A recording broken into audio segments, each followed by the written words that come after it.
రాత్రి 2 అయినా సరే 3 అయినా సరే ఈ రాష్ట్రంలో మహిళలపైన జరుగుతున్న అత్యాచారాల గురించి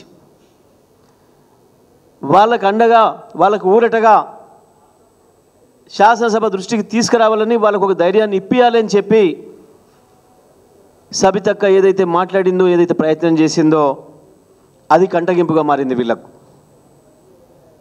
అది కంటగింపుగా మారింది. అందుకే అదును చూసి దాడి చేయాలన్న పద్ధతుల్లో ఒక దొంగల్లాగా ఒక దుర్మార్గుల్లాగా ప్రవర్తించారు. వారు తన అభిప్రాయాన్ని చెప్పడానికి సమయం అడిగితే నిన్న నుంచి ఇంతవరకు సమయం ఇవ్వలే.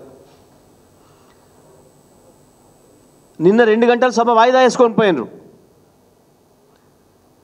ఇవాళ 5 గంటలు వరుసగా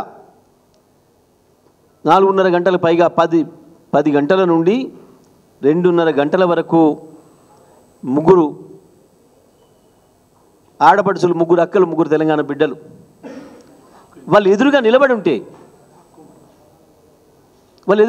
ఉంటే కనీస సోయి లేదు, ఇంగిత జ్ఞానం లేదు. ఈ రాష్ట్ర మహిళలు చూస్తున్నారు అన్న సోయి లేదు. 2 నిమిషాల అవకాశం ఉంటే ఇవ్వలేదు. 2 నిమిషాల సమయం అడిగింది. మా హక్కు అది. స్పీకర్ గారు ఇంకో దొంగ సభ్యుడికి అవకాశం ఇచ్చినప్పుడు ఆయనకి ఎట్లా ఇస్తారు అని అడిగితే సభలో అందరికీ హక్కు ఉంటుందండి, ప్రతి సభ్యుడు సమానమే అని చెప్పాను. మరి మహిళలకే హక్కు లేదన్నట్ట. ఈ రాష్ట్ర శాసనసభలో కూడా మహిళలకు హక్కు ఉండదు, రక్షణ ఉండదన్నట్ట. రోజుకు 4 మానవంగాలు జరుగుతున్నాయి బయట. వాస్తవానికి వాటిల్లో కూడా అవి జరగడానికి ప్రధానమైన కారణం కూడా ముఖ్యమంత్రి గారి మాటలు, ముఖ్యమంత్రి గారి చేష్టలు. పోలీసులను స్వేచ్ఛగా పనిచేయనీయకుండా దుర్మార్గుల్ని, దొంగల్ని కఠినంగా అణచివేసే అవకాశాలు లేకుండా పైరవీలు చేసి అటువంటి దొంగల్ని, రేపిస్టుల్ని కాపాడుతున్నారు. కాబట్టే ఈ ప్రభుత్వం రోజు రోజుకు రెచ్చిపోతున్నారు.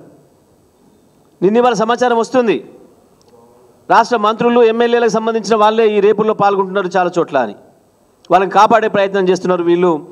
అందుకనే పోలీసుల మనోస్థైర్యం దెబ్బతింటుంది. నేరస్తుల్ని అణచివేసేదానికి పోలీసులు వెనుకంజ వేయాల్సి వస్తుంది, నేరస్తులను అరెస్ట్ చేయడానికి వెనుకంజ వేయాల్సి వస్తుంది అన్నమాట. ఈ విషయాలన్నింటినీ చాలా కూల్గా ప్రభుత్వాన్ని కళ్ళు తెరిపించే పద్ధతుల్లో సబితక్క శాసనసభలో ప్రజెంట్ చేసింది. ఇది అసలు కారణం. అంతమించి ఏమీ లేదు. తను ఒక్కరోజు కూడా తన రాజకీయ జీవితంలో ఒకరిని వ్యక్తిగతంగా విమర్శ చేయలే. ఈ శాసనసభలో మనం అందరం చూసినాం, ఒక అక్షరం కూడా హార్ష్గా మాట్లాడలే, వ్యక్తిగత విమర్శలు చేయలే. తను మొన్న రాత్రి మధ్యరాత్రి మాట్లాడినా ఒక్క మాట కూడా, ఒక్క పదం కూడా తూలలే.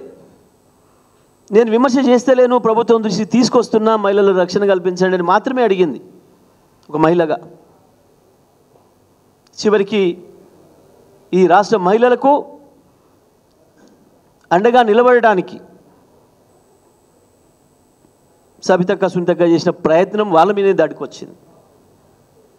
ఇది వాళ్ళ ఈ రాష్ట్రంలో జరుగుతున్న తంతు. రాష్ట్ర ప్రజలు, ప్రత్యేకించి తెలంగాణ అక్క చెల్లెళ్ళు, తెలంగాణ ఆడపడుచులు గమనించాలి విషయాలు.